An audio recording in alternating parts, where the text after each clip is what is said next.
માસી તમે શું બનાવો? શું બને છે જો તો અંદર? તમે તો પનીર બનાવો છો. હા તો આજે બધાને પનીર જમાડવાનું છે. પનીર જમવાનું છે? હા.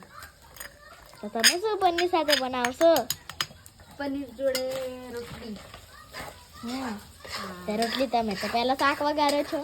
હા પહેલા શાક થઈ જાય એટલે પછી ગરમ ગરમ રોટલી ખાવાની. હા. હા.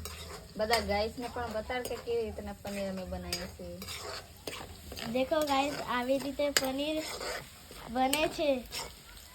પહેલા તેલમાં તળી લેવાનું પનીર.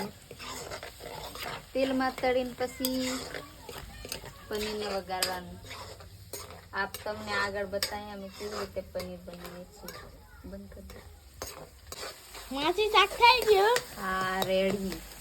હા. જો કેવું દેખાય શાક? સારું. મસ્ત લાગે ને? હા.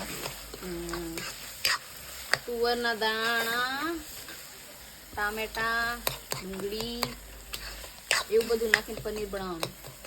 હા. હા. પનીરનો મસાલો નથી? હા પનીરનો મસાલો પણ છે ને. એ તો છેલ્લી વાર નાખવાનો તો સ્વાદ વધારે આવે. હા. આખો નાખવાનો? હા. આખો નાખી દેવાનો. એટલે થોડો સ્વાદ નાખે તો પણ ચાલે પણ મેં આખો નાખી. પણ સ્વાદ સારો આવે. હા મસ્ત આવે. હા. તમે પણ આવી રીતના બનાવજો. હા બાય. બાય. જોઈ શકો છો આ શાક છે પણ કેટલું મસ્ત લાગે છે. તમે પણ આવી રીતના બનાવજો. હા ને બાય.